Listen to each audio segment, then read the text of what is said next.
We'll go ahead and get started, and I know that Karen briefly introduced me. My name's Amelia, and you're going to be interacting with me a lot today because I don't like to just stand up here and talk to you guys. I'm going to make you talk back to me and participate, and that keeps us awake, right? It's almost the end of the week.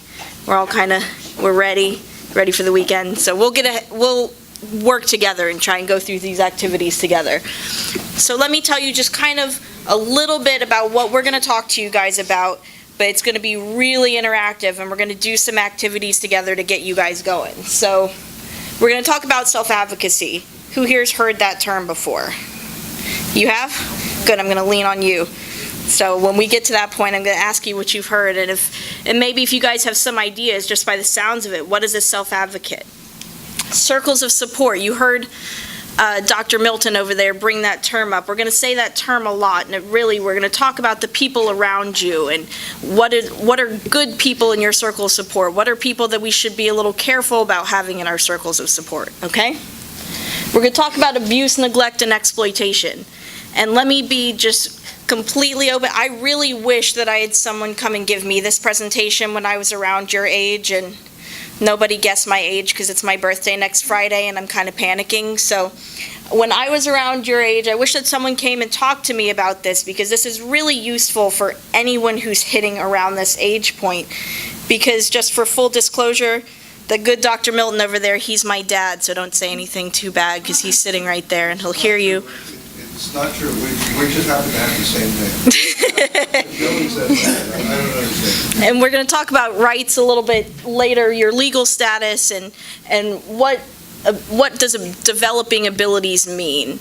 And when we're talking about that, we're talking about how you can build more confidence, what skills you can get, what activities you can do to learn more about the rights that you have. And then Karen's going to come up here and talk to you about restoration, and that's very specific, and it's really important for you all to know about. So we're going to go ahead and get started, and we're going to talk about self-advocacy. Just looking at the picture, does anyone have any idea what self-advocacy is? I know you raise your hand, but I'm not going to put you on the spot. Anyone have any ideas? About yourself. It is, exactly. It's about yourself. It's being able to talk about yourself, being able to talk about your wants and needs. And so we're going to be even more specific. And we're going to, if you're looking at your book, if it's in front of you, we are on page 7.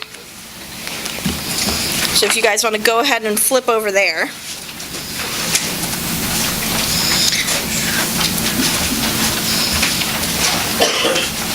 Perfect. So self-advocacy is specifically being able to communicate your own wants and needs, right? So you want to be able to articulate what is it that I need, and being able to talk about yourself to be able to be your own self-advocate and to raise awareness about yourself and things that are important to you. There are advocates in all different fields. There's advocates for animals. Who here, big animal person? None of you? I was going to say, huge animal person? What kind of animals? Dogs. Yeah, me too. I'm a huge dog person. If I could have it my way, I'd have like 1,000 dogs, and every time I see a dog, I want to take them in. My husband says no. It's really terrible. But yes, so there's animal advocates, right? There are children's advocates. But being your own self-advocate is being able to talk about what's important to you. Who are you? Why is this important to me? What do I contribute to this? How does this affect me? Okay? So in the world of disabilities, but it's not specific to disabilities, it's being able to explain your disabilities to others, because a lot of times people just don't know, right? They don't mean anything. It's not a negative thing. It's just that people may not know. And being able to educate someone and say, no, this is me, and let me tell you about myself. It's about knowing your needs, your strengths, your weaknesses. Everyone has weaknesses. Karen, Yes, my dad can shout it out at the top of their lungs, my greatest weakness, shoes. You can't tell? It's my baby. I have a closet that I've spent a lot of time developing over the years. Shoes are my weakness, and if I'm anywhere near a nice pair of shoes, it's the end of the world. But knowing your strengths and your weaknesses and being able to articulate and ask for help when you need it, and know when to offer help to those who might need help, that you are strong in those areas.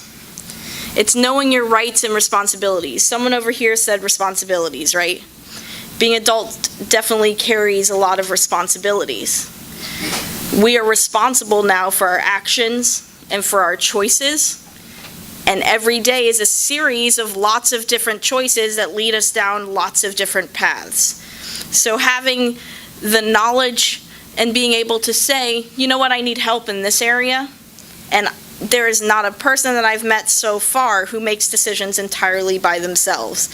I definitely don't make decisions by myself. I bounce decisions off of my dad all the time, off my husband, right? They have strengths in areas that I don't. Money management being the obvious one. I'm not good with money. Someone gives me money, it's gone, right? So working with your strengths and your weaknesses and knowing where you need that assistance. It's speaking up for yourself. No one's ever been able to accuse me of not being able to speak up for myself, but it's being able to stand up and talk about what's important to you and what affects you, and saying, no, this is not good. This is something that means a lot to me, and here's why. Okay? It's about knowing where to go to get help.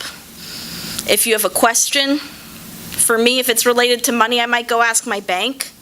I might go ask my dad. He's managed to figure out this money thing a lot better than I have. It's being able to ask for what you need and being able to know what it is that you need and knowing the resources, where to find them, or who to ask to get more resources. And we're going to give you guys some ideas about where you can go. And we're going to talk about the rights, and if there's one that sticks out to you, then we went ahead and looked for a couple of resources that might be able to help you. So if you say, you know what, that's something I'm really interested in, that's something I want to learn more about, then we picked out a couple that is a good starting place. But what Karen was saying, this is for you. You can write in this workbook, you can do whatever you want. If you find your own resources, go ahead and add them in there. And actually let us know, because we'd like to add them in there too, because we're looking for all different things that can help people who are probably going through the same questions that you all are going through now that you're turning to that age where you got to make all these really, really important big decisions kind of all at once, right? It's being able to listen to the opinions of others, being able to listen, and it's not always saying that you agree. You might not agree. But certainly it's worth entertaining people who've had different experiences. We don't want to live inside our bubbles, right? Everyone has their own bubble, and their bubble is whatever experiences that they have that brought them to where they are. And someone else has a different bubble, and it's important to learn what it is that they've gone through and say, you know what, that's a good point, and like maybe we'll entertain that, right? And it's being able to work with others to reach an agreement. Sometimes it takes 2, 3, 4 people to reach an agreement. With work, Mike and I do every decision together pretty much, right? The right hand knows exactly what the left hand is doing because that's what works better for us. So sometimes it's going to be coming to an agreement or at least agreeing to disagree, right? So being your self-advocate is knowing what's important to you and how to say it, how to stand up for it, and how to be it. Okay? So we're going to talk a little bit. We have a self-advocacy activity. I think it's on page 9 for you guys.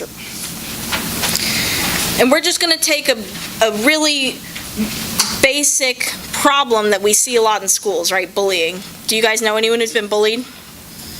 Yeah? It's a big issue, right? Especially for you guys. When we were in school, we didn't have the cyberbullying thing. That wasn't a thing.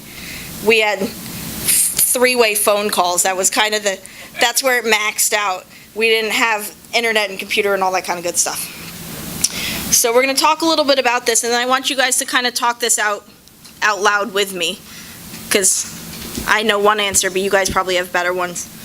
All right, so let's look at Bob. We're going to call him Bob for the sake of this one. So Bob has been working in his current job for 9 months, or let's say that Bob's been going to school, okay? And one of his peers keeps calling him names and constantly criticizing him in front of other people.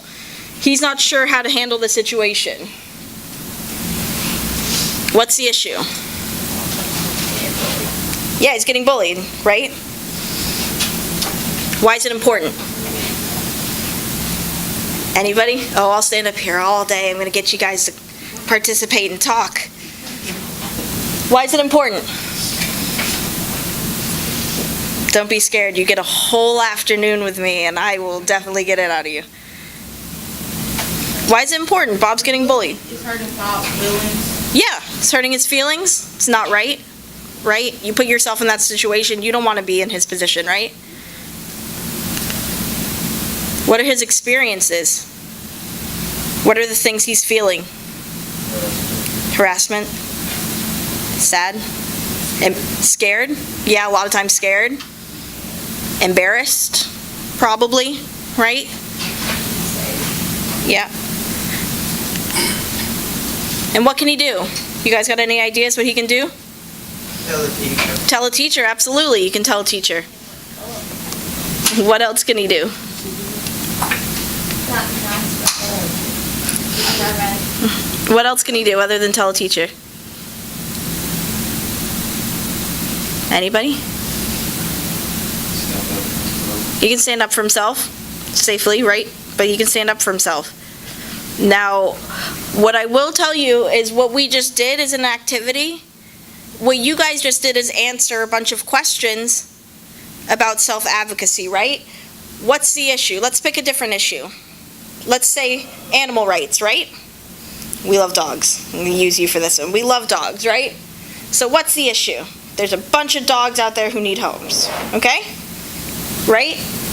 Why is it important? Because they're lonely. Because they're lonely, because they need somewhere to live. Because have you guys been to the shelter? It's not a place to live the rest of their lives, right?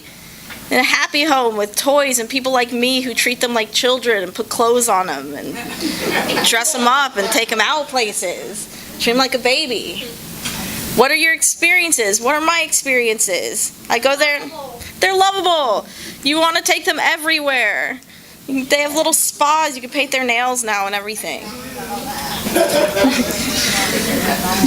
How can you resolve the issue of a bunch of animals in shelters? You can get people, save them. You can get people to adopt them. You can tell people there's a bunch of these cute animals in the shelter.